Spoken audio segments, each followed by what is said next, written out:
जगदीश हरे।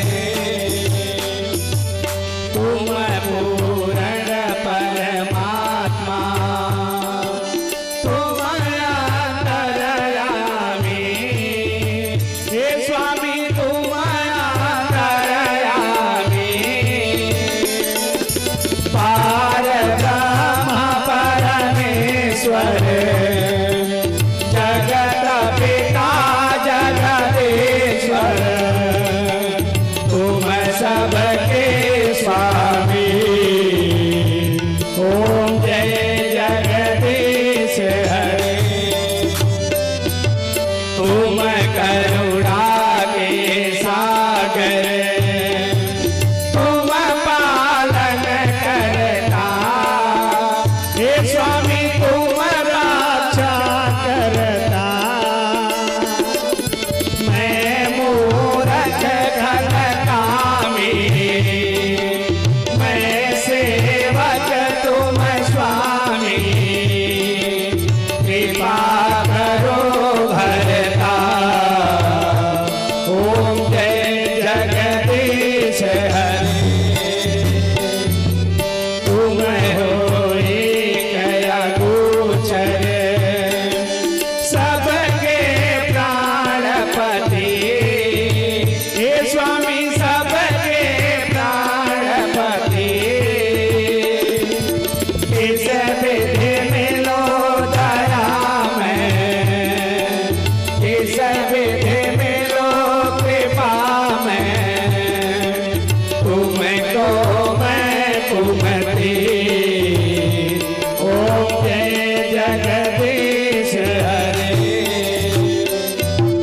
दीन बंधु दुख हरता तुम ठाकुर मेरे। हे स्वामी तुम रक्षक मेरे। अपने हाथ उठाओ दया दया शरण लगाओ। द्वार पड़ा तेरे। ओम जय जगदीश हरे। विषय विकार मिटाओ पाप हरो देवा। हे स्वामी कष्ट हरो देवा।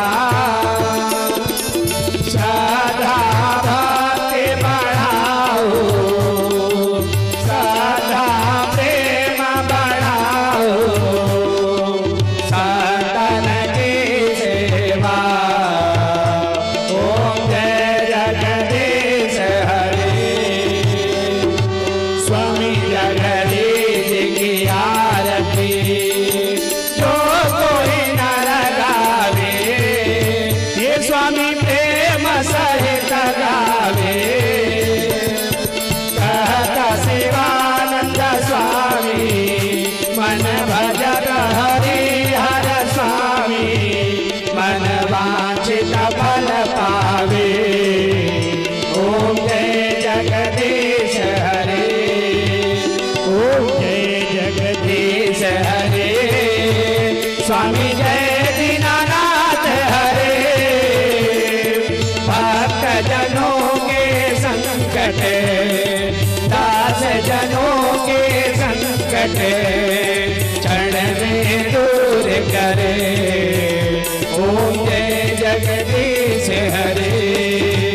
ओम जय जगदीश हरे। ओम जय जगदीश हरे। कर्पूर गौरम गरुडावतारम संसार सारम भुजगेन्द्रहारम सदा वसन्तं हृदयारविन्दे भवं भवानी सहितं नमामि। त्वमेव माता सतिता त्वमेव त्वमेव बन्धुरसखा त्वमेव त्वमेव विद्या लविडं त्वमेव त्वमेव सर्वं मम देवदेव त्वमेव सर्वा मम देवदेव। कदलीगर्भशम्भूतं कर्पूरं तु प्रदीपितम् आरार्तिक्यमहं कुर्मे पश्य मे वरदो भव पश्य मे वरदा भव जलेन चित्रीकरणं वदमहि देवाभिवन्दनमात्माभिवन्दनम् आरोग्यार्थे आरार्तिग्रहणं कर्पूरनीराजनं समर्पयामि। आप सभी अपना अपना स्थान लेकर के बैठ जाएं और भगवान की मंगलमय अमृतमय कथा का रसपान करके अपने जीवन को कृतार्थ में बनावें।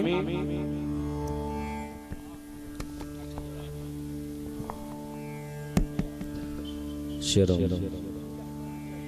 राम जय श्री राम। हे राम राधे राधे श्री राम।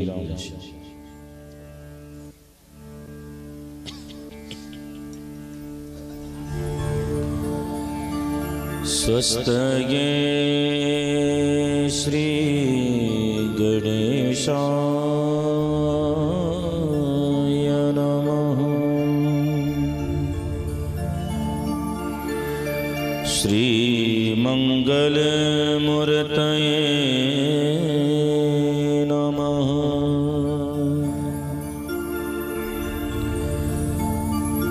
रामाय रामभद्राय श्रीरामचन्द्राय वेधसे रघुनाथाय नाथाय सीतया पतये नमः।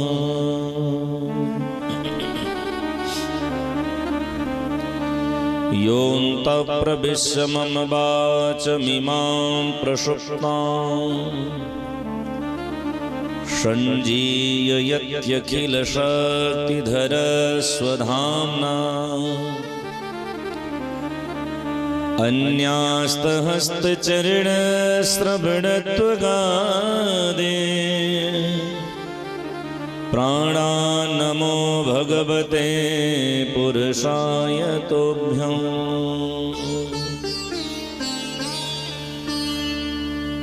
ध्येयं सदा परिभवग्नमभीष्टदोहम् तीर्थास्पदं शिवविरनुष्टुतं शरणम्। मृत्यार्तिहं प्रणति बालभवाब्धिपोतम्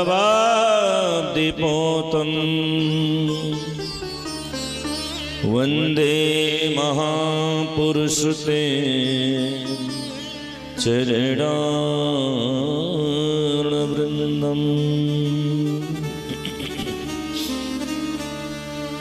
कृष्णस्य त्वदीयपदपङ्कजपञ्चरान्ते अध्यैव मे विशतु मानसे राजहंसः। प्राणप्रयाण समये कफवातो पित्ते कंठावरोधन विधो स्मरणं कुतस्ते। श्री रामानंद संप्रदाये बिंदु श्री प्रवर्तकम् श्री राम प्रसादाचार्यं सद्गुरुं प्रणमाम्यहम्।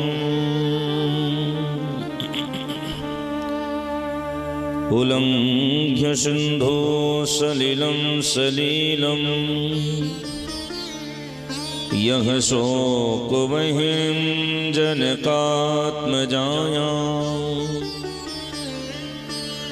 आदाय तेनैव ददाह लङ्काम् नमामि तं प्राञ्जलिराञ्जनेयम्।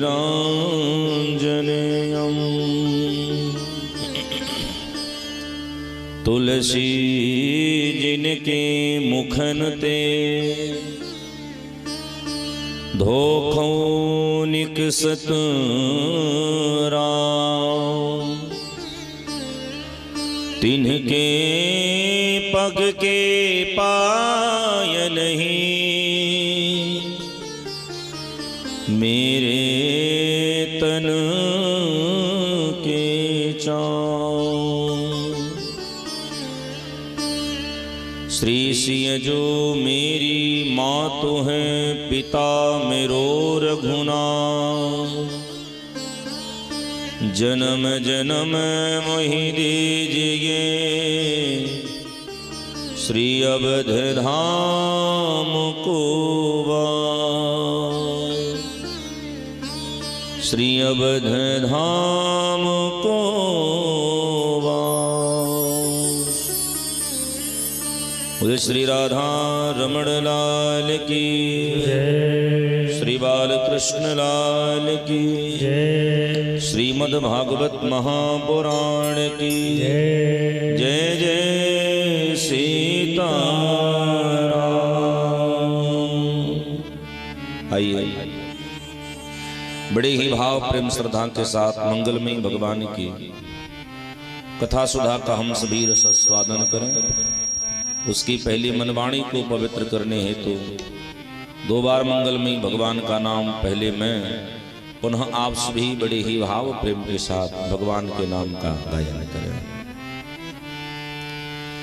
जय सिया राम, जय जय सिया राम, जय सिया राम, जय जय सिया राम, जय सिया राम, जय जय सिया राम, जय सिया राम, जय जय सिया राम, जय सिया राम, जय जय सिया राम, जय सिया राम, जय सिया राम, जय सिया राम, जय जय सिया राम, जय सिया राम, जय जय सिया राम, जय जय विघ्न हरण हनुमान, जय जय विघ्न हरण हनुमान, जय जय विघ्न हरण हनुमान, जय जय विघ्न हरण हनुमान, कमला बिमला मिथिला धाम, कमला बिमला मिथिला धाम, कमला बिमला मिथिला धाम, कमला बिमला मिथिला धाम, अवध के सरयू सीताराम, अवध के सरयू सीताराम, राम, अवध के सरयू सीताराम, अवध के सरयू सीताराम, बोलो जय सिया राम, जय जय सिया राम, जय सिया राम। जय जय सिया हरि बोल।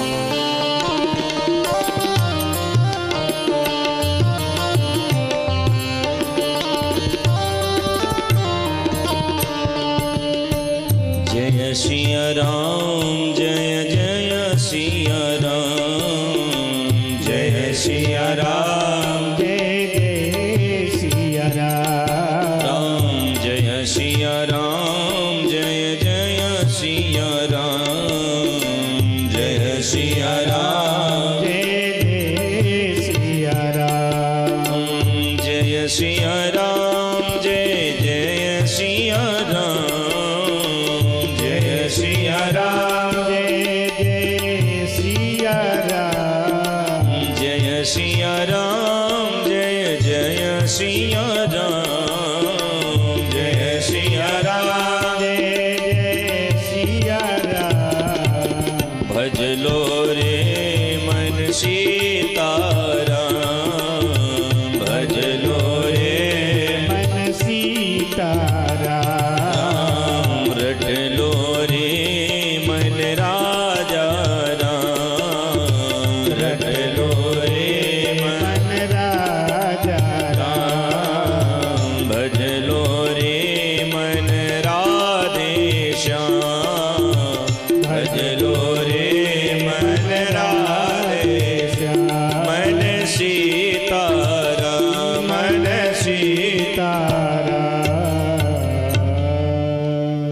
बोले श्री राधा रमण लाल की, श्रीमद् भागवत महापुराण की, आज की आनंद की, श्री सीतारामचंद्र भगवान की जय जय सीताराम।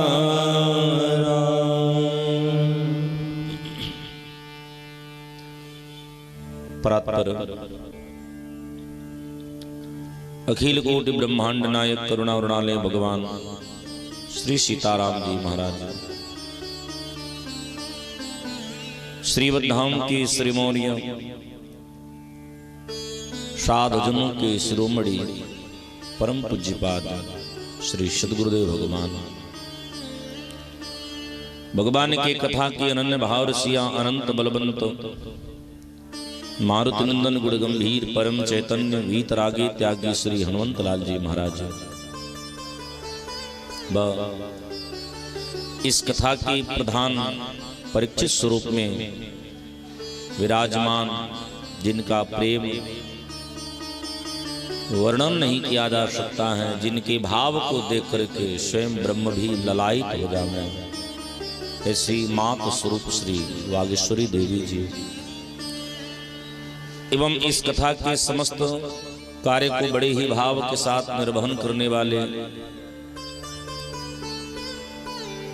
जैसे भगवान के नाम के बड़े रसिक हैं श्री हनुमंत लाल जी महाराज, उसी प्रकार इस कथा के समग्र व्यवस्था में रति रहने वाले श्रीमान निशिकांत मणि जी, समस्त मणि परिवार सभी दूर सुदूर बैठे कथा को श्रवण कर रहे हैं सभी भक्तों के हृदय में विराजमान श्री सीताराम जी के चरणों में व्यासपीठ से मेरा कोटि कोटि प्रणाम।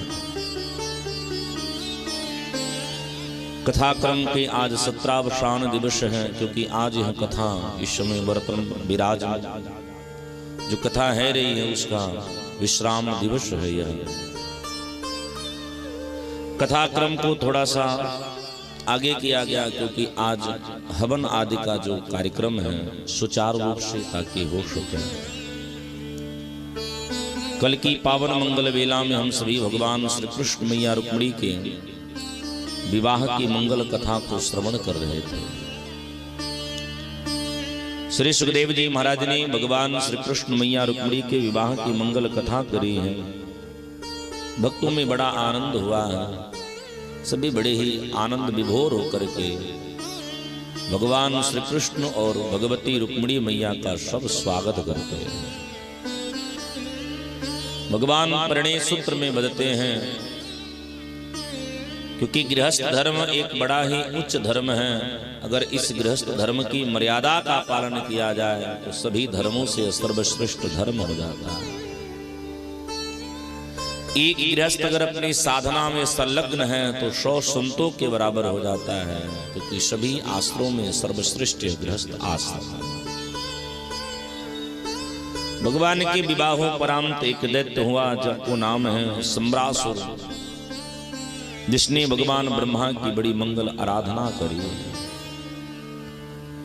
ब्रह्मा जी से निवेदन किया तो ब्रह्मा जी प्रकट हुए हैं, प्रकट होकर के ब्रह्मा जी ने आशीर्वाद दी है।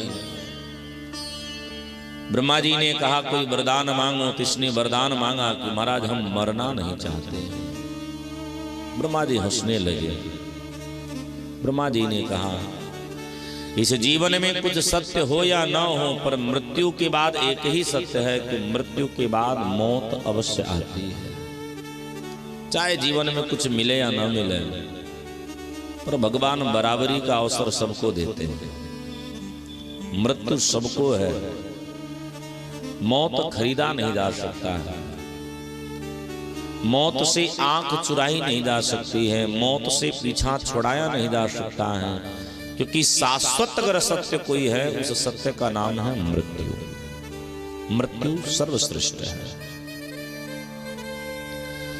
उसने कहा कि उपाय कोई दूसरी उपाय हो तो बताइए। ब्रह्मा जी ने कहा कोई दूसरी वरदान मांग लो। उसने कहा एक बात बताइए, हम किसके द्वारा मारे जाएंगे बस उसका परिचय बता दीजिए। ब्रह्मा जी ने कहा सुन, भगवान श्री कृष्ण के जो प्रथम पुत्र होंगे वही तेरे वध के कारण बनेंगे। अगर उन बालक का तुमने वध कर दिया फिर तुमको कोई मार नहीं पाएगा। समय बीता है, भगवती रुक्मिणी मैया और भगवान श्री कृष्ण के द्वारा एक बड़े ही सुंदर पुत्र की प्राप्ति हुई है। और जैसे यह पुत्र छठवें दिवस इस पुत्र का छठिहार मनाया जा रहा था, वैसे ही मृत्यु से भयभीत सम्रासुर आया और इस बालक का हरण करके और लेकर के भागने लगा। मैया रोने लगी है। भागते भागते बालक का गला दबाना चाहा तो बालक हंसने लगा, इसको हंसी आ गया। तब यानी बालक को उठा करके और विशालकाय एक सागर में फेंक दिया। एक विशालकाय मछली इसे अपने उदर में समाहित कर ली है। लेकिन समय बहुत बड़ा बलवान होता है, समय से कोई पीछा नहीं छुड़ा सकता है। सुखदेव स्वामी कहते हैं कि बेटा परीक्षित, वही मछली मलाहों के द्वारा एक बार सम्रासुर के राजभवन में प्रवेश करी है। और सम्रासुर के जब रसोइया ने उस मछली को पकाने के लिए जब पेट फाड़ा तो उस मछली के गर्भ से एक बड़ा सुंदर पुरुष रूपी बालक को देखा। सब आश्चर्यचकित हो गए। सम्रासुर के रसोई घर की मालकिन का नाम है मायावती देवी और मायावती देवी के दासी का नाम है रति देवी। मायावती ने उस बालक को रति को दी है और रति से बोली कि तू बड़ी दुखी रहा करती है, इसलिए ये बालक ले और इसे अपना पुत्र मान करके तुम इसका पालन पोषण करना। रति प्रेम पूर्वक उस बालक की सेवा लगी है करने। लेकिन एक दिना देवर्षि नारद जी महाराज पधारे। देवर्षि नारद जी महाराज जी जैसे आए, रति ने प्रणाम करी है, रति को आशीर्वाद दिए हैं और आशीर्वाद देकर के कहते हैं, देवी तुम दुनिया की पहली पत्नी हो जो अपने पति को ही बेटा बना करके पाल पोष रहे हो। तुम दुनिया की पहली पत्नी हो। रति ने कहा मतलब क्या है?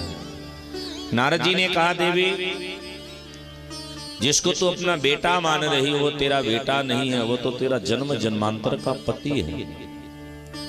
ये कोई और नहीं, यही बालक कामदेव है। प्रद्युम्न जी उस बालक का ही आगे नाम प्रद्युम्न पड़ा। वह बालक बड़ा हुआ। एक दिन रति उसको अलग भाव से स्पर्श करे थी। स्पर्श की क्रिया ना थोड़ी विचित्र थी।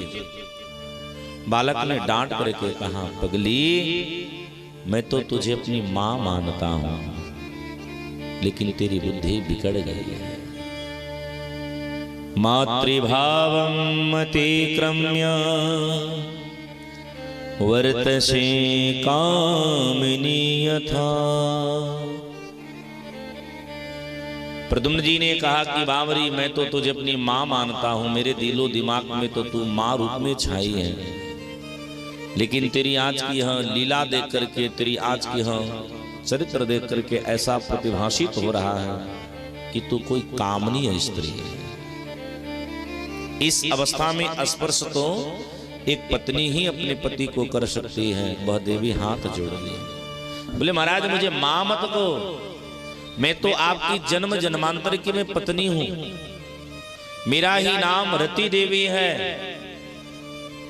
महाराज जिस समय भगवान शिव की आप तपस्या को भंग करने के लिए गए थे, तब शिव तीसर नयन उघारा। जैसे भगवान शिव ने तीसरा नेत्र खोला, आप जल करके राख हो गए। मैंने भगवान शिव से जब प्रार्थना करी, तब भगवान शिव ने कहा तो चिंता मत करना, जब द्वापर का समय आएगा, भगवान श्री कृष्ण जब राजा बनेंगे, विवाह करेंगे, और जो उनका प्रथम पुत्र होगा वही तेरा पति होगा। कृष्ण तने वही पति तोरा। हे प्रभु मैं तब से आपकी प्रतीक्षा कर रही हूं। कब से प्रतीक्षा कर रही हूं? बोले महाराज मैं त्रेता युग से प्रतीक्षा कर रही हूं। ये काफी लंबी प्रतीक्षा की समय है। बालक ने कहा मैं कैसे विश्वास करूं? तो देवर्षि नारद जी ने यहां सिद्ध करी है सारी घटना बताई कि आपके जन्म के बाद यह सम्रासुर आपका हरण कर लाया, आपको विशाल सागर में फेंका है, मछली आपको निगल गई, मल्लाहों के द्वारा आप मुझे प्राप्त हुए। हे प्रभु, आपका जन्म ही हुआ है सम्रासुर का वध करने के लिए, तो यहाँ प्रद्युम्न जी को रसायन विद्या से बड़ा किया गया और बड़े भय और प्रद्युम्न जी ने सम्रासुर का वध किया है। वध करके अपनी पत्नी को लेकर के अपनी मूल नगरी द्वारिका आ रहे हैं। इधर देवर्षि नारद जी महाराज भगवान को सूचना दिए कि प्रभु, आपका प्रथम पुत्र और आपकी प्रथम पुत्र वधू अपने नगर प्रवेश कर रहे हैं। तो जितनी भगवान की माताएं हैं सब आरती की थाल से आकर के द्वार पर अपने पुत्र और पुत्र वधू की प्रतीक्षा में खड़े हैं। जैसे प्रद्युम्न जी अपनी पत्नी के साथ प्रवेश किए द्वार पर, क्या देख रहे हैं? 16,108 थाली एक साथ उनकी आरती उतार रहे हैं। चकित रह गए, रति भी चकित हो गई है। सुखदेव जी से परीक्षित जी ने प्रश्न किया, महाराज भगवान के इतने विवाह कब और कैसे भय, इसकी कथा हमको सुनाइए। सुखदेव जी ने तब आरंभ करी है कहना।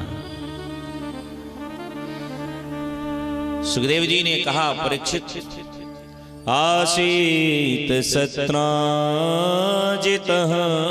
सूर्यो भक्तस्य परमः सखा प्रीतस्तस्मै मणिं प्रदान सूर्यस्त्यष्टुः स्यमन्तकम्। सुखदेव जी ने कहा, बेटा एक राजा हैं जिनका नाम है श्रीमान सत्राजित जी महाराज, जो भगवान के बड़े अनन्य भक्त हैं और अनन्य भक्त के साथ साथ भगवान सूर्य के अनन्य मित्र भी हैं। एक बार भगवान सूर्य इनके ऊपर प्रसन्न होकर के इनको एक मणि देते हैं, जिस मणि का नाम है स्यमंतक मणि।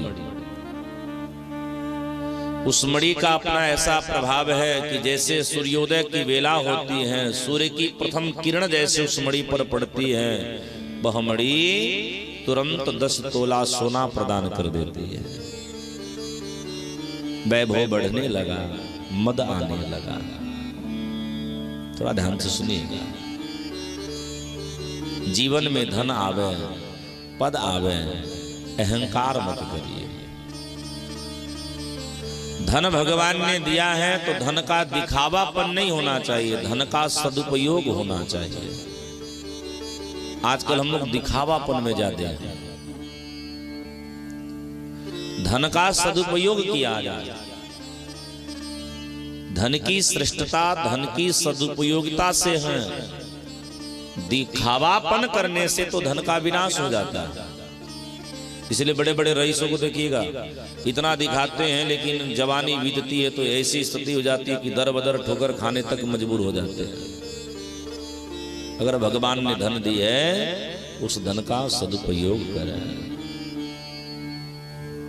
धन को छुपा के रखना चाहिए, समय समय पे सदुपयोग करना चाहिए। सुखदेव जी ने कहा कि बेटा परीक्षित, एक बार सत्राजित जी महाराज, अच्छा देखो, सूर्य के सामने हम चिराग लेकर के जाएं तो मेरी मूर्खता ही है। जो स्वयं लक्ष्मीपति हैं, ऐसे लक्ष्मीपति के पास हम अपनी वैभव का दर्शन कराने जाए तो मेरी मूर्खता है। एक बार सत्राजित जी महाराज गली में मणि को धारण करके शाम की बेला में द्वारिका जी गए। भगवान ने इनका स्वागत करिए और स्वागत कह के क्या करिए, बोले दूसरे सूर्य पधारे हैं, इनका स्वागत करो। सत्राजित जी हंसने लगे, बोले महाराज हम दूसरे सूर्य नहीं, हम तो आपके परम दास हैं। भगवान बोले सत्राजित जी आप इतने चमक रहे हैं।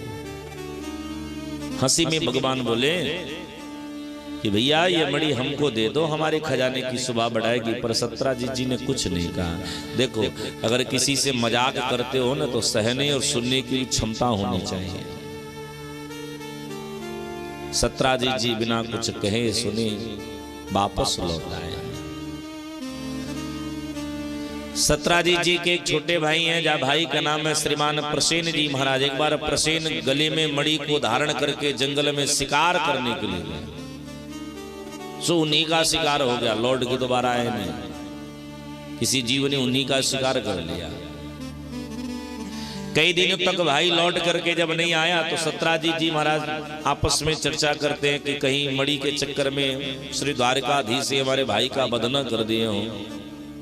चूंकि यह बात अपनी पत्नी से कहते हैं, लेकिन भगवान को जब यह बात की पता चली तो भगवान बड़े चिंतित हो गए। भोजन एक बार कर रहे थे, अचानक मुख से निवाला गिर गया। रुक्मिणी जी ने कहा महाराज हुआ क्या है? ठाकुर जी ने सारी वृतांत बताई। ठाकुर जी ने कहा देवी हमको कलंक लग गया है। देखिए जिस कार्य को आप मत करिए, फिर भी आपको अगर कलंक लग रहा है तो आपको यह समझ लेना चाहिए कि आपसे एक गलती हो गई है। गलती क्या हुई है? बोले आप भादो की शुक्ल पक्ष की चौथ की चंद्रमा को देख रहे हैं। जो व्यक्ति भादो की शुक्ल पक्ष की चौथ की चंद्रमा को देखता है उस व्यक्ति को दोष लगता है वर्ष पर्यंत तक।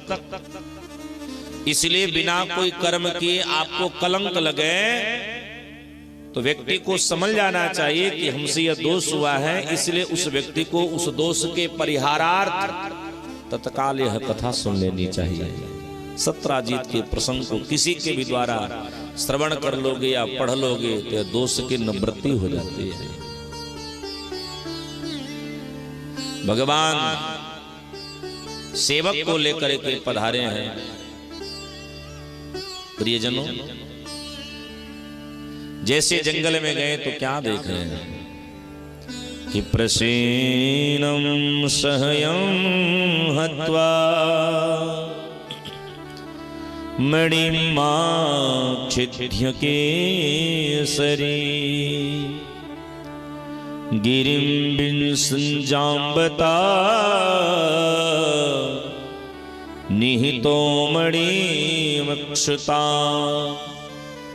भगवान ने क्या देखा कि प्रसेन का शरीर मरा पड़ा है और किसी वृक्ष के पद चिन्ह है। वो वृक्ष का पद चिन्ह कोई और नहीं, वो ही वृक्ष श्री जामवंत जी महाराज है। भगवान पद चिन्ह को देखते देखते देखते देखते आगे बढ़े हैं। क्या देखें कि वह पद चिन्ह एक गुफा में जाकर के समाप्त हो गया। भगवान ने सेवकों से कहा सुनो, तुम सब मेरी 28 दिन तक प्रतीक्षा करना। 28 दिनों तक अगर मैं लौट करके नहीं आया तो समझ जाना कि मेरी मृत्यु हो गई है। इस गुफा को बंद कर देना और मेरी द्वारिका का राज्य मेरे बड़े भाई बलदाऊ को दे देना। मेरी माँ मेरी पत्नी का सदैव ख्याल रखना। मैं अंदर जा रहा हूं।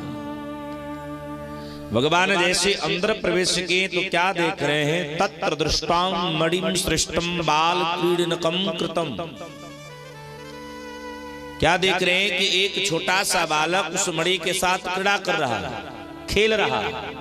भगवान बोले गजब हो गए, ये तो पहले दिन काम बन गया।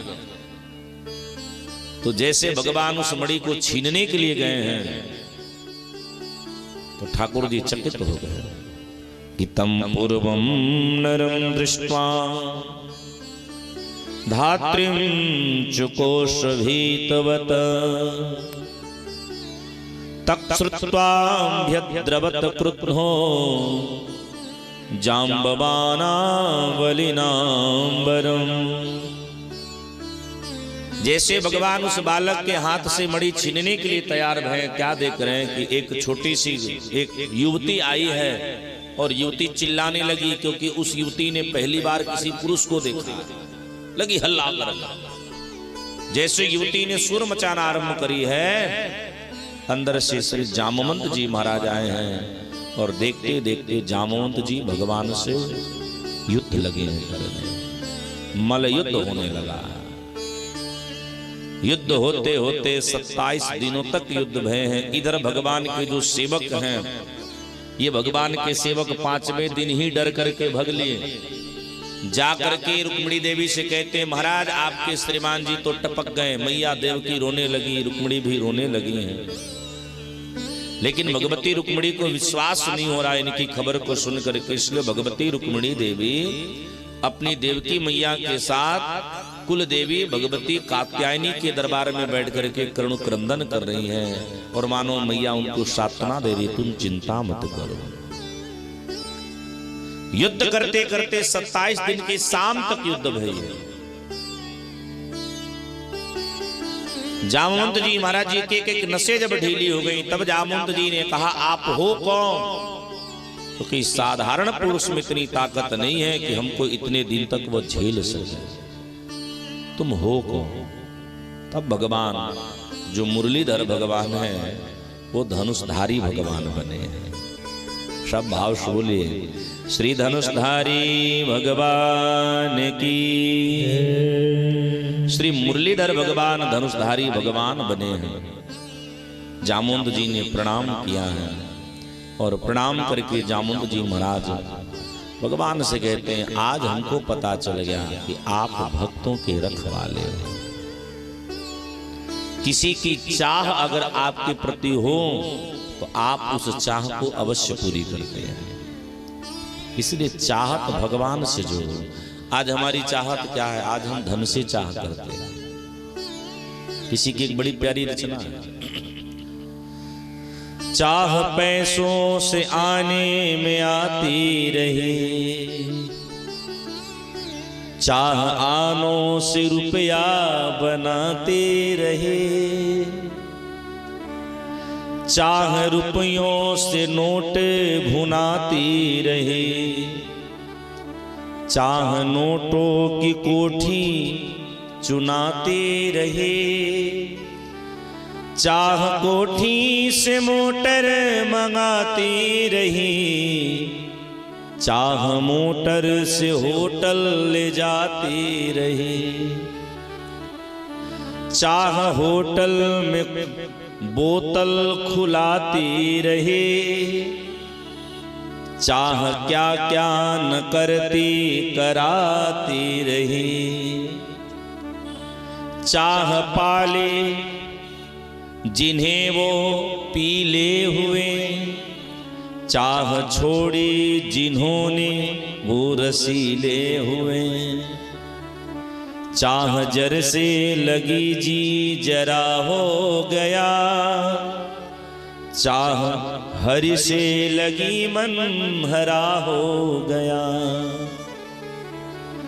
चाह उनकी हमको हरदम चाहिए, वह अगर चाह ले तो फिर हमें क्या चाहिए।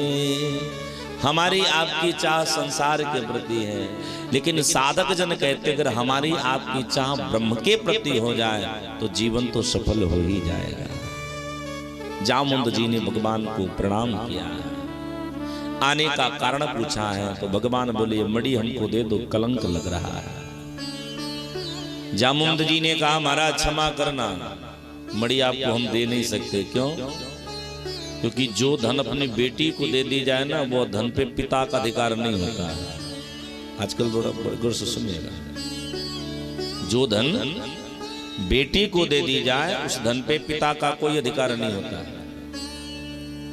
इसलिए अगर कोई धन दे रहे हो तो सोच समझ के लो, नहीं तो बेटी के धन खाने के चक्कर में नरक में डंडा खानी पड़ेगी।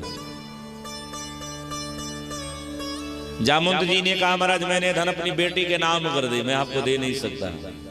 ठाकुर जी बोले, कोई बीच का रास्ता निकालो। बोले, एक ही रास्ता है, आप ही सुंदर और तरुण हो, बेटियां भी हमारी युवावस्था को प्राप्त कर गई हैं, आपको अगर मणि चाहिए आप मेरी बिटिया से विवाह कर लो, साथ में मणि भी मिल जाएगा, हमरो भी छुटकारा आपका भी छुटकारा।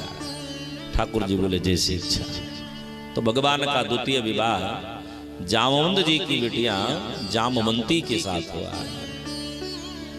भगवान सत्राजीत की नगरी नहीं गए, भगवान जामवंती को लेकर के अपनी द्वारिकापुरी के कात्यायनी मैया के दरबार में प्रकट रहे। रुक्मिणी जी ने देखा, प्रणाम करिए हैं, मंगल दुल्हा दुल्हा की आरती उतारी है, और भगवान वहां से पुनः कहाँ पधारे हैं?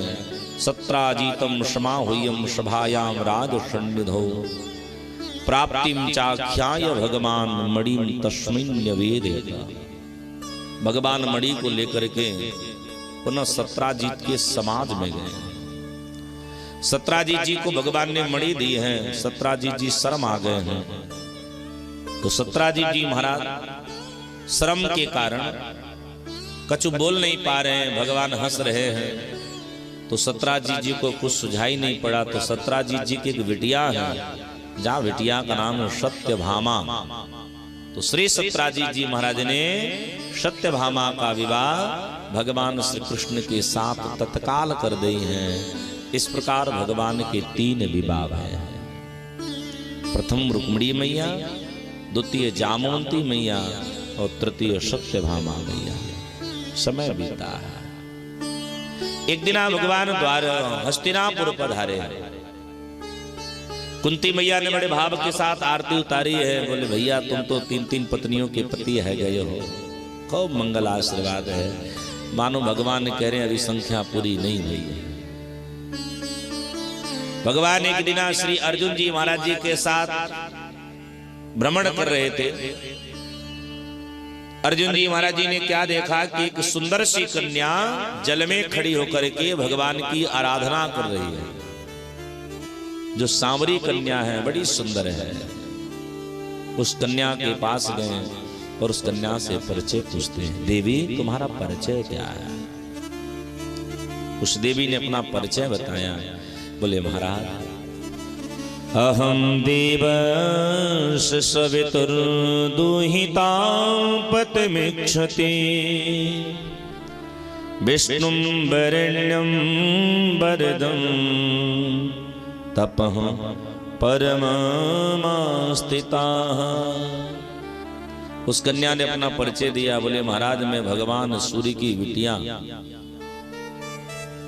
यमुना जी में मैं जल यमुना के अंदर में अपना भवन बना करके, मेरे पिताजी ने मेरे लिए भवन बनाया है। मैं उस भवन में विराजमान होकर के भगवान विष्णु स्वरूप द्वारकाधीश को पति के रूप में पाने के लिए मैं तपस्या कर रही हूँ। मेरा नाम कालिंदी देवी है। अर्जुन जी ने कहा चलो हम तेरी विवाह करा ही देते हैं। अर्जुन जी उस बिटिया को लेकर के आए हैं और भगवान के साथ चतुर्थ विवाह कालिंदी के साथ हुई है। भगवान का पंचम विवाह एक मित्रवृंदा नामक कन्या है, उस मित्रवृंदा नामक कन्या के साथ हुई है। छठा विवाह एक राजा है जिनका नाम है श्रीमान नग्नजीत जी महाराज, जिनके राज्य में 7 सांड हैं जो बड़े बलिष्ठ हैं। नग्नजीत जी महाराज अपनी बहन से अत्यंत प्रेम करते हैं। इसलिए नग्नजीत जी ने राज्य में ऐसी घोषणा कर दी है कि मैं उसी वीर पुरुष के साथ अपनी बहन का विवाह करूंगा जो वीर पुरुष इन 7 सांडों को एक ही नथ में नथ देगा। बड़े बड़े योद्धा जाते थे, धराशाही हो जाते थे। एक दिन भगवान गए और खेल खेल में 7 सांडों को एक ही नथ में नथ दी हैं। और भगवान का विवाह छठा विवाह नग्नजीत की बहना भगवती सत्या देवी के साथ हुई है।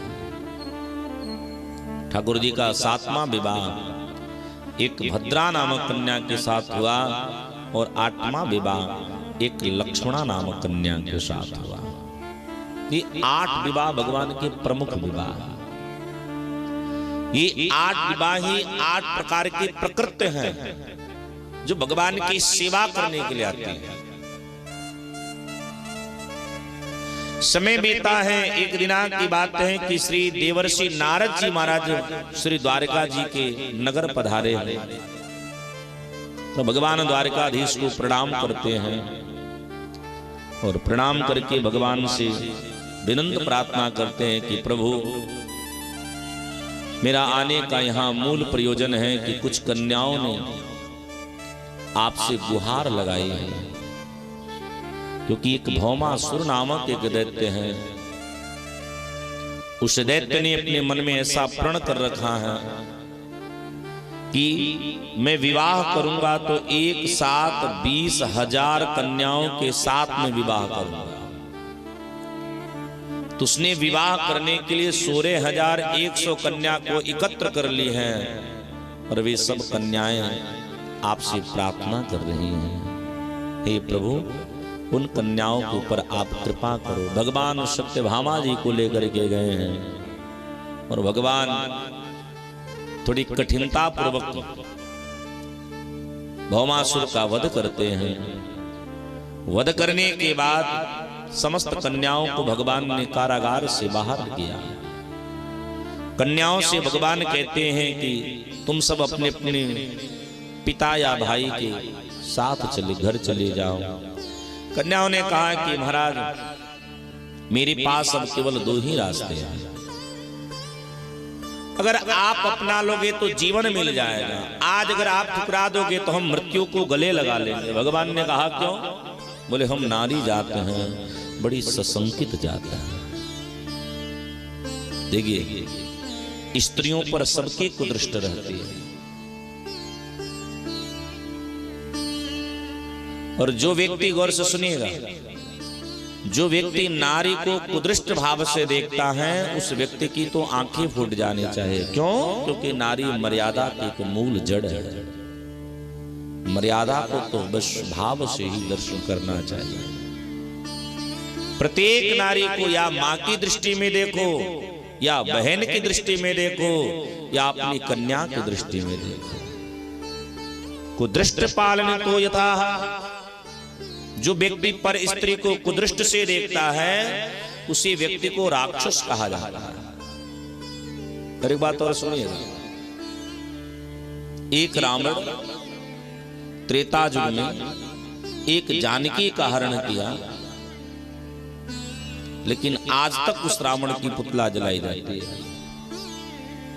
लेकिन आज के समाज में कितने सारे रावण जीवित बैठे हैं, उनको कोई पूछने वाला तक नहीं है। वर्तमान समय में देश की संविधान की बड़ी दुहाई दी जा रही है। आज के परिवेश में आए कि कई जगह जगह देखो कुकुर मुत्ते की तरह लोग प्रकट हो गए हैं, सब संविधान पे ज्ञान दे रहे हैं। संविधान ने ये कर दिया, वो कर दिया। यह देश सत्य है कि संविधान से चल रहा है, लेकिन इसी देश के संविधान के तहत इस देश में एक बहुत बड़ा एक बिटिया के साथ कांड हुआ। शायद आप सबके दिमाग में होगा, जिस बिटिया का नाम था निर्भया, जो आरोपी 7 साल तक जेल में थे, और इसी देश के पवित्र संविधान की दुहाई देते हुए एक वकील उनको 7 साल तक बचाए रहा। किस काम का संविधान है? एक रावण त्रेता युग में एक जानकी जी का हरण किया, लेकिन जानकी जी का मुखड़ा तक नहीं देखा। जब भी रावण जाता था जानकी जी के पास तो निहोरा करता था, एक बार बिलोक मम ओरा, एक बार मेरी तरफ देखो। उस समय की मर्यादा देखो, एक बार वह कहता था, एक बार बिलोक मम ओरा। जानकी जी तिनके से अपना चेहरा ढक लेते थे, एक तिनका उठा लेते थे, तो रावण समझ जाता था मर्यादा के पालन कर रहे हैं। त्रेता से लेकर के अब तक उस रावण की पुतला का दहन किया जाता था। क्यों? अगर जात की राजनीति करोगे, क्योंकि वो बेचारा असहाय ब्राह्मण था। अगर जात की ही राजनीति करना है तो सबसे दबे तो हम हैं।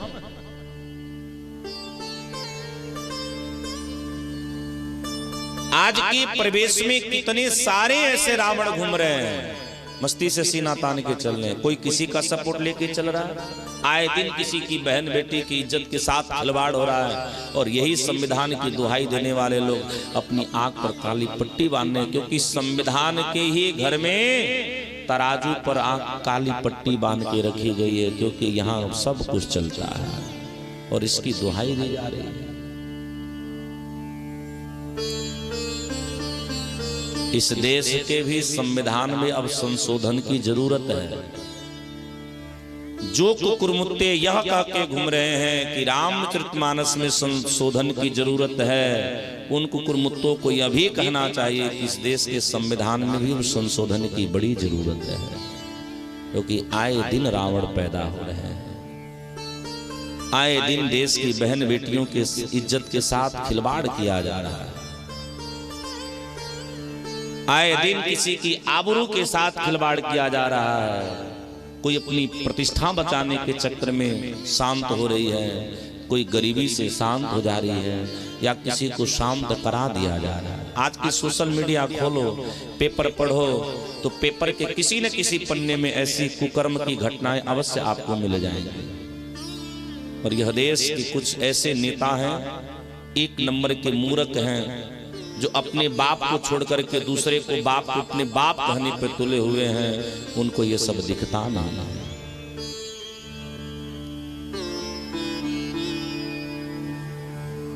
उन कन्याओं ने कहा महाराज हम नारी जाति हैं, हम बड़े सशंकित जाति हैं, क्योंकि नारी जाति को सब शंका के रूप में देखते हैं। भगवान ने कहा मतलब, कन्याओं ने कहा आप ठुकराओगे तो मौत को गले से लगा लेंगे, आप अपनाओगे तो जीवन प्राप्त हो जाएगा। सत्यभामा जी ने कहा कि महाराज हम जैसे 8 महीने एक साथ रह रही हूं, ये उसी तरह 16,100 भी बहनें एक साथ रह लेंगे। और ठाकुर जी ने एक ही मंडप में उन समस्त कन्याओं के साथ विवाह करी है। इस प्रकार भगवान के कुल विवाह कितने भय हैं? इस प्रकार भगवान के 16,108 विवाह हैं। सब भाव से बोले श्री बाल कृष्ण लाल की, श्री बाल कृष्ण लाल की। तो आओ ठाकुर के विवाह का हम मंगल आनंद लें। मंगल मेरे साथ सब भाव के साथ। कि मेरे श्याम चुनरिया ओढ़ी तेरे नाम की, मेरे श्याम चुनरिया ओढ़ी तेरे नाम की। लगने लग गए, लगने लग गए, लगने लग गई अब तेरे नाम की, लगने लग गई अब तेरे नाम की।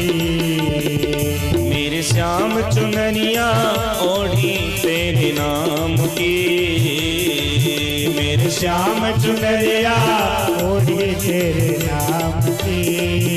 लगने लग गई, लगने लग गई, लगने लग गई अब तेरे नाम की, लगने लग गई अब तेरे नाम की, लगने लग गई अब तेरे नाम की, लगने लग गई अब तेरे नाम की।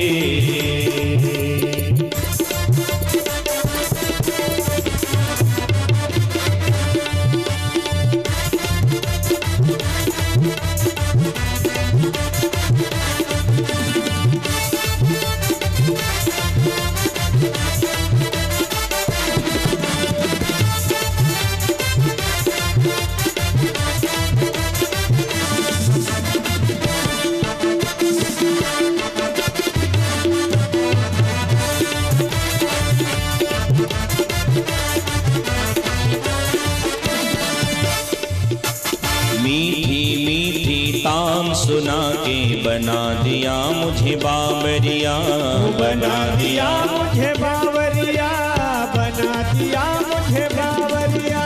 मीठी मीठी तान सुना के बना दिया मुझे बावरिया, बना दिया मुझे बावरिया, बना दिया मुझे बावरिया।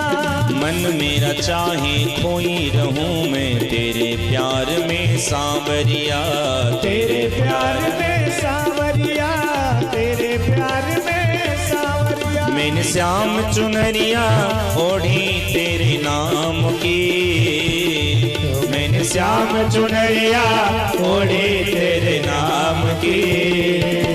लगने लग गई, लगने लग गई, लगने लग गई अब तेरे नाम की, लगने लग गई अब तेरे नाम की, लगने लग गई अब तेरे नाम की। हरि बोल।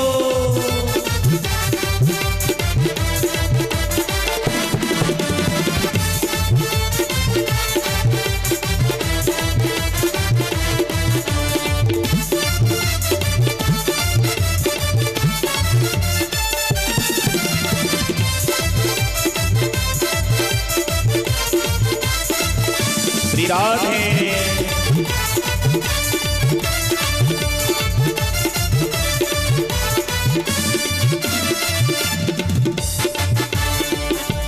छोड़ दिया सारा जग में तेरे नाम के आगे, तेरे नाम के आगे, तेरे नाम के आगे। छोड़ दिया ये सारा जग में तेरे नाम के आगे, तेरे नाम के आगे, तेरे नाम के आगे।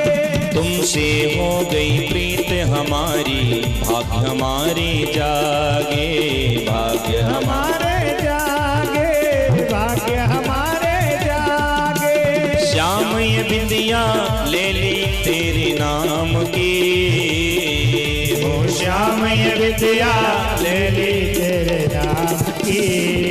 लगने लग गई, लगने लग गई, लगने लग गई अब तेरे नाम की, लगने लग गई अब तेरे नाम की, लगने लग गई अब तेरे नाम की। हरि हरे प्यारे।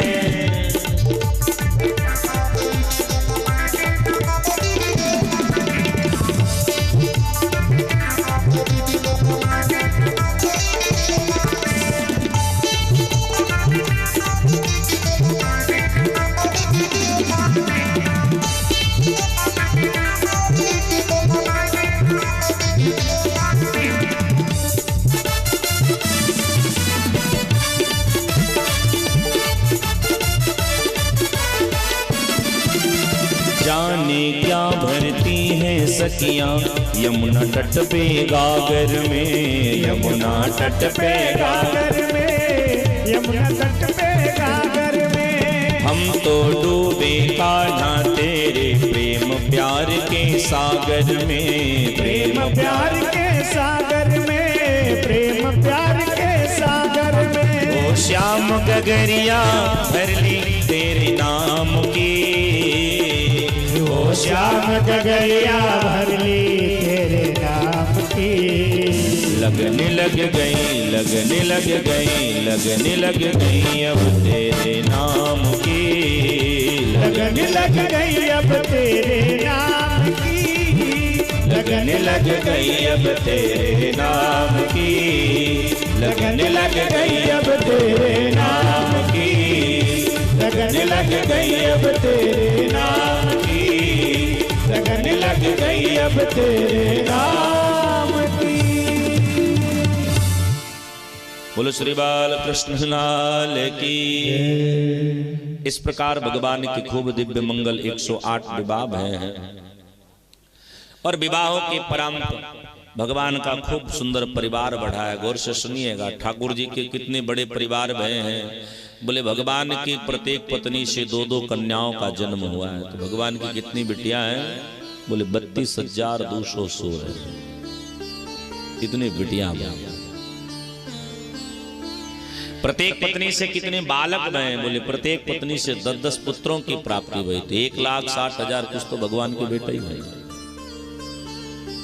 फिर भी भगवान को योगेश्वर कहा जाता है। क्यों? क्योंकि संकल्प मात्र से भगवान संसारिक पुरुष की तरह जीवन नहीं जीते हैं। भगवान का तो संकल्प ही सब कुछ है।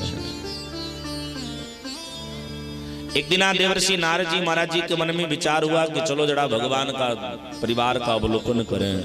तो परिवार देखने आए तो देवर्षि जी देखते रहे। क्यों? क्योंकि ठाकुर जी प्रत्येक पत्नी के पास विराजमान है। जहां गए उसी द्वार में पड़े।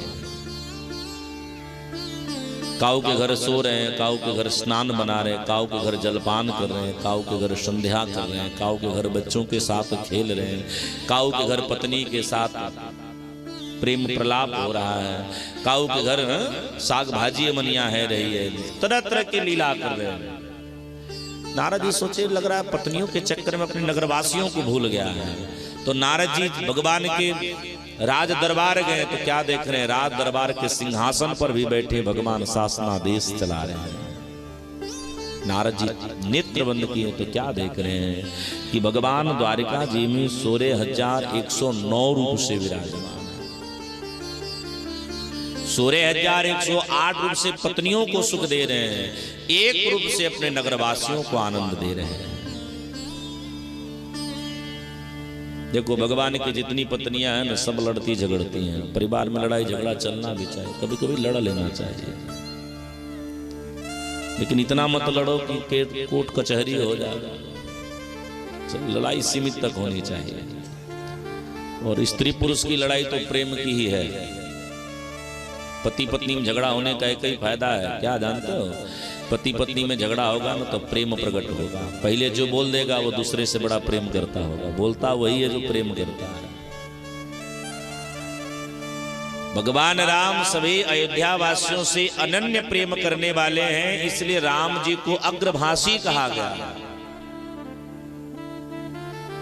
भगवान राम से जो कोई मिलता है उसके बोलने से पहले राम जी उसकी कुशल क्षेम पूछ लेते हैं। कैसे हो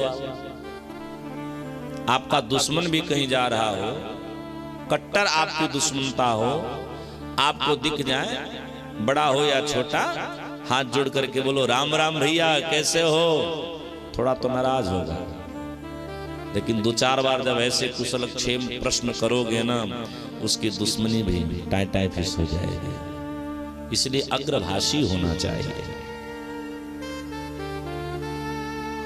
भगवान की जितनी पत्नियां सब नाराज होती हैं, एक नहीं कभी नाराज होती। जाको नाम है भगवती रुक्मिणी देवी, वो कभी नाराज नहीं होती।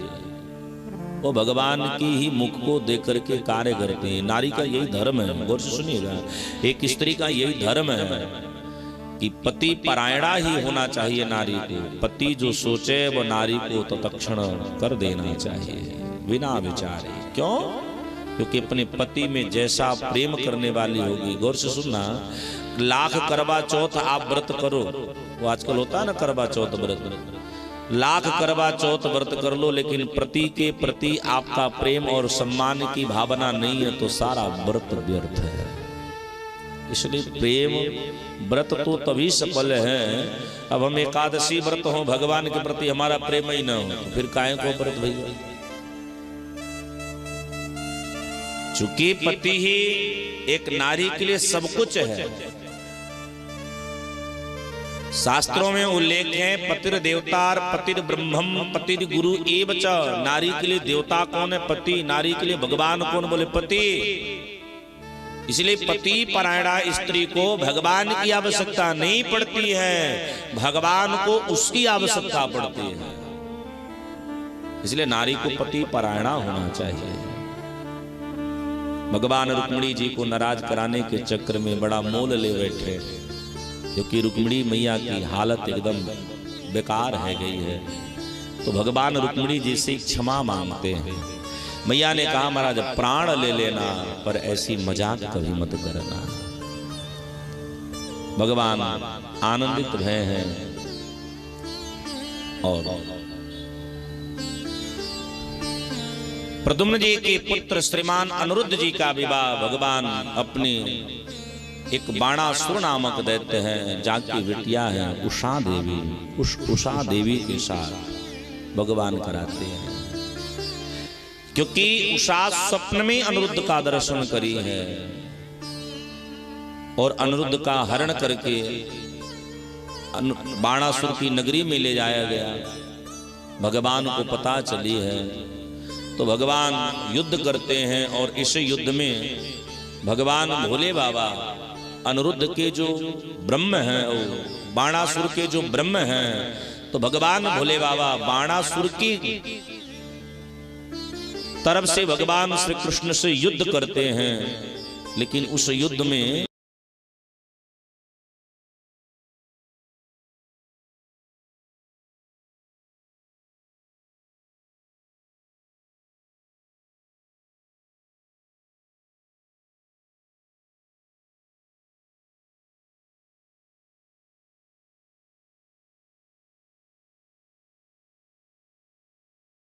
भगवान भोले बाबा आपको पराजित स्वीकार करते हैं।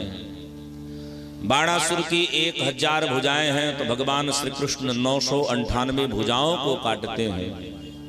तब बाणासुर को ज्ञात हुआ, क्योंकि यह बाणासुर को और नहीं, यह बाली का पुत्र है, बलि का पुत्र है।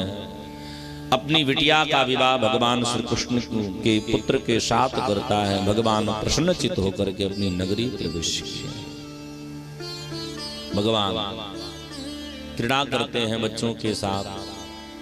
नृग नामक एक राजा का भगवान कल्याण करते हैं, जो ब्राह्मणों के श्राप से श्रापित होकर के गिरगिट बन गया।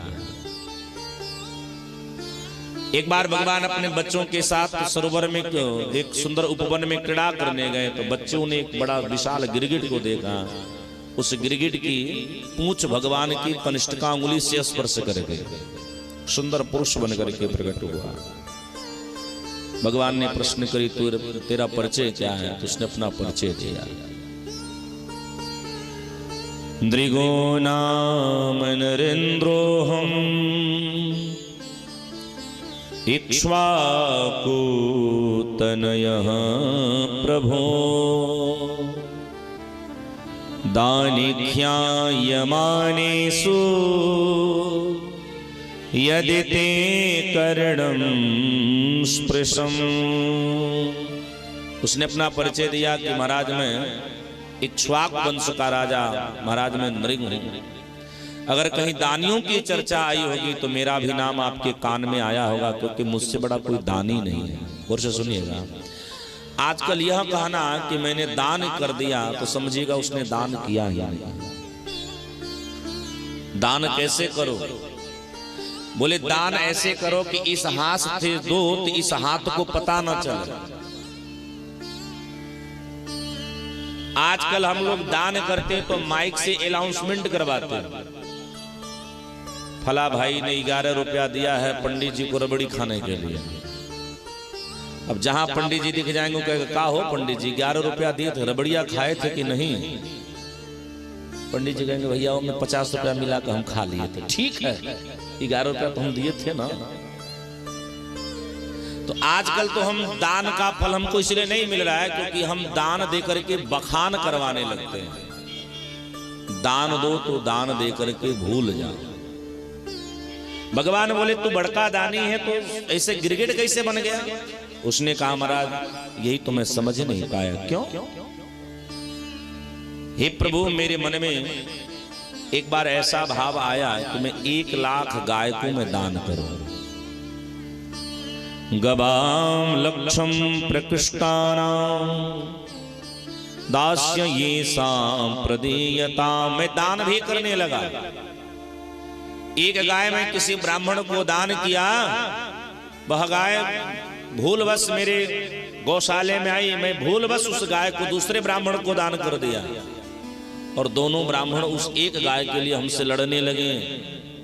मैंने दोनों ब्राह्मणों का आगे हाथ जोड़ करके कहा कि महाराज आप लड़ो मत, एक यह गाय ले लो और एक इस गाय के बदले में 1 लाख गाय और ले लो, लेकिन आप लड़ो मत। दोनों ब्राह्मणों ने कहा जब चाहिए तब हमको यही गाय चाहिए। मैं निरुत्तर और नतमस्तक हो गया। ब्राह्मण क्रोधित होकर के श्राप दे दिए, बोले राजन तू गिरगिट की तरह रंग बदलता है, जा हम तुमको श्राप देते हैं कि तू गिरगिट बन गया। मैंने ब्राह्मणों के आगे बड़ी गिड़गिड़ाई। तब ब्राह्मणों ने कहा, सुन तू गिरगिट भले ही बनेगा लेकिन तेरा कल्याण तो स्वयं गायों की सेवा करने वाले भगवान गोविंद जब प्रकट होंगे तब वो तेरा कल्याण करेंगे। और सुखदेव जी महाराज कहते हैं कि बेटा परीक्षित, तब से लेकर के अब तक वह नृग भगवान श्री कृष्ण की प्रतीक्षा में रत था और भगवान आज उसका कल्याण करते हैं। नृग भगवान की मंगल मंगल स्तुति का गायन करता है। इधर श्री बलदाऊ जी महाराज कहाँ पधारे हैं? एक दिन बलदाऊ जी महाराज श्रीधाम वृंदावन आए हैं। तो एक बार भाव से बोले श्री वृंदावन धाम की जैसे श्री बलदाऊ जी महाराज श्रद्धाम वृंदावन आए हैं, ब्रजवासियों का एकदम भाव उमड़ गया। क्यों? क्योंकि ब्रजवासियों ने जैसे बलदाऊ जी को देखा, बचपन की सारी बातें याद आ गई। आज भी हम किसी मित्र से मिलते हैं ना, बड़ा आनंद आता है, हम सब कुछ भूल जाते हैं। एक बार हम खुद अपने पूज्य गुरुदेव भगवान के साथ गुजरात से हम लोग वापस आ रहे थे, बहुत पहले की हम बात बता रहे हैं। मेरे बाल बड़े बड़े, दुबला पतला शरीर, गर्मी का महीना, स्लीपर कोच का टिकट, एक चद्दर और एक नीचे धोती लपेट करके बस बैठे थे। अहमदाबाद जैसे हम लोग आए, एक हमारे बचपन के मित्र थे जो हम लोग क्लासमेट थे, वो कहीं पढ़ रहे थे, वो कहीं शायद नौकरी कर रहे थे। वो भी आकर के बगल के सीट पर, उनका सीट था, बैठे। और भैया हम लोग बिछड़े थे कम से कम 10 साल पुराने। मिले, अपनी लैंग्वेज में हम लोग लगे बात करने। अगल बगल के लोग हमारा मुंह देख रहे थे। जितना बढ़िया आप समझिएगा हम क्या कह रहे हैं, जितना बढ़िया उसको हम संबोधन करते थे, उतना बढ़िया वो हमारे प्रति संबोधन करता था। अगल बगल वाले उसको देखे, कभी हमको देखे। एक माता जी थी, उनसे रहा न गया तो माता जी हमसे बोली, पंडित जी ये कौन है? हम बोले माता जी हम एक गांव के हैं, हम बचपन के एक साथ पढ़े हैं, काफी दिनों बाद मिले हैं, तो आज बचपना याद आ रहा है। कई बार हम अपने बचपन के मित्र से जब मिलते हैं तो बचपन की सारी घटनाएं याद आ जाती हैं। बलदाऊ जी जैसे गए हैं वृंदावन, ब्रजवासियों का आनंद उमड़ गया है। सभी ब्रजवासियों को ऐसा लगा कि मानो अब जवानी आ गई है, सब आनंदित हो गए हैं। ब्रजवासी कहाँ गए हैं? बोले ब्रजवासी श्री राधा जी के पास लेकर के दाऊ दयाल को गए हैं। दाऊ दयाल ने राधा जी को आशीर्वाद दिए हैं, कन्हैया की कुशल क्षेम भई है, और भगवती यमुना मैया का भी दर्शन किए हैं। लेकिन ब्रजवासियों ने कहा हम मानेंगे नहीं, यमुना को पास में बुलाओ। तो यमुना जी को जब बलदाऊ जी पास बुलाते हैं तो यमुना थोड़ी नाराज थी, क्योंकि उनको छोड़ करके भगवान चले गए थे। तो यमुना आने में थोड़ी विलंब कर दी, तो दाऊ जी को क्रोध आ गए, हल के द्वारा यमुना को खींचने लगे। यमुना टेढ़ी हो गई। आप कभी वृंदावन जाइएगा ना तो वृंदावन में यमुना आपको टेढ़ी नजर आएगी। तब यमुना प्रकट होकर के दाऊ जी को प्रणाम करी हैं, बोली हे प्रभु मैं आपकी भक्ता हूँ, हम पे कृपा करो। मैं आपको समझ ना पाई, लेकिन प्रभु हमें कृष्ण की प्रतीक्षा है। राधा रानी भगवान श्री कृष्ण का स्मरण करती हैं, तो आओ हम सब भी ब्रजधाम को याद करें। मेरे साथ दो भाव, बड़े भाव के साथ गाओ। मीठे रस से भरोड़ी राधा रानी लागे,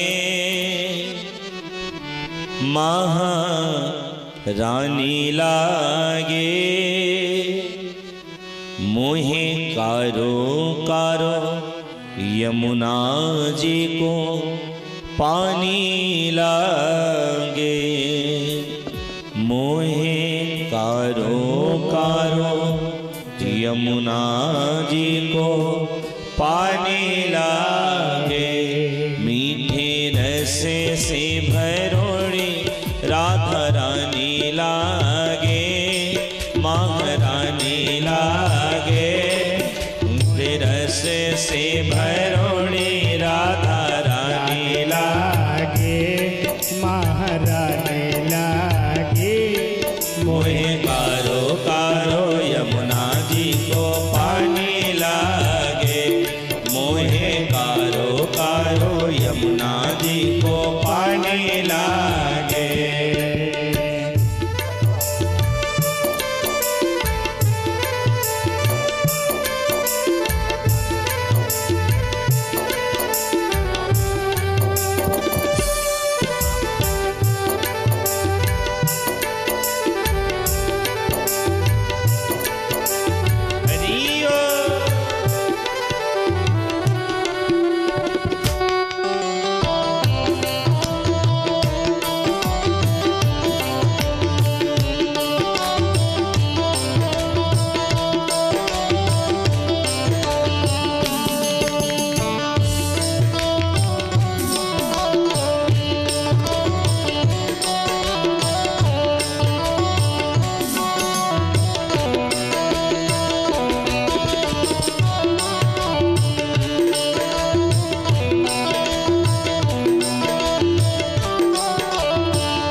गोरी गोरी।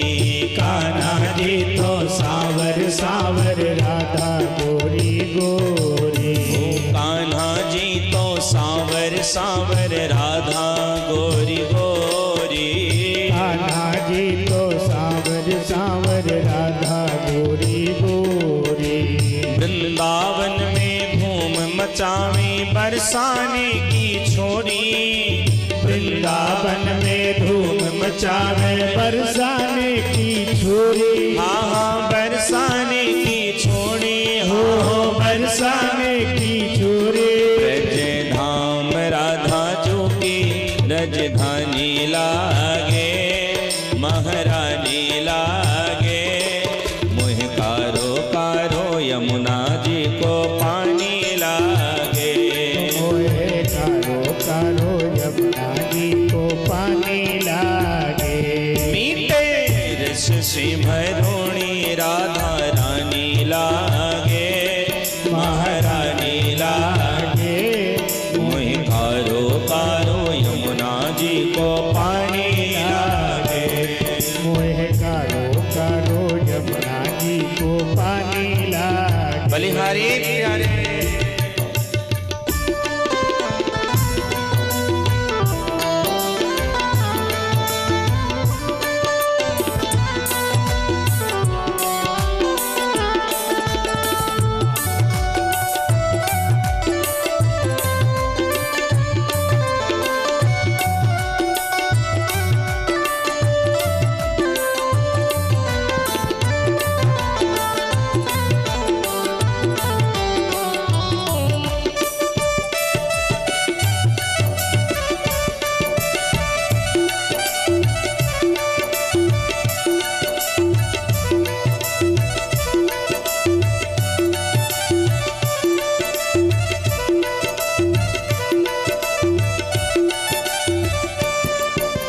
कान्हा नित मुरली में तेरे सुमिरे बारंबार।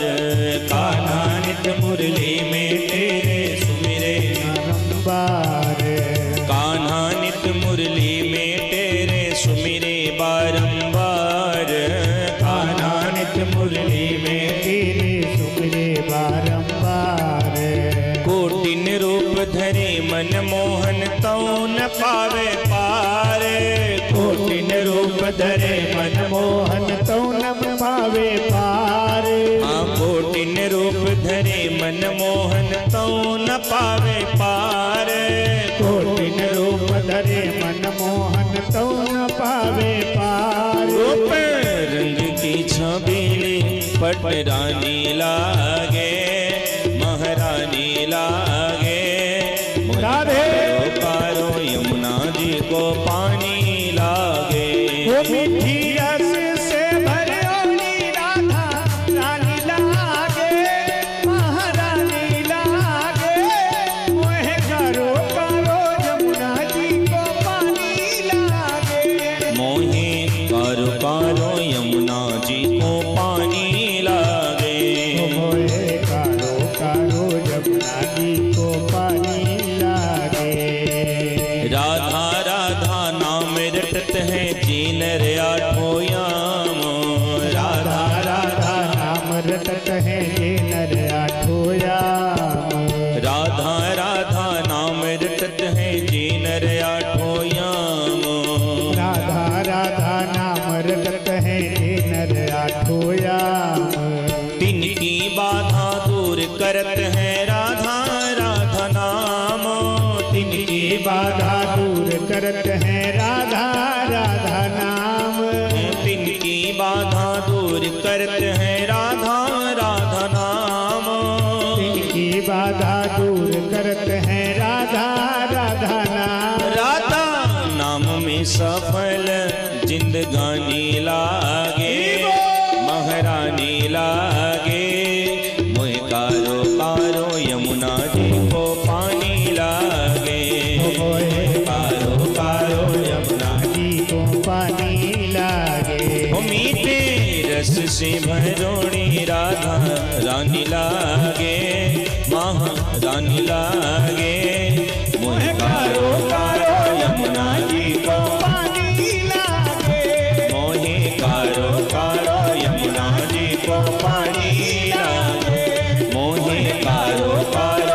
यमुना जी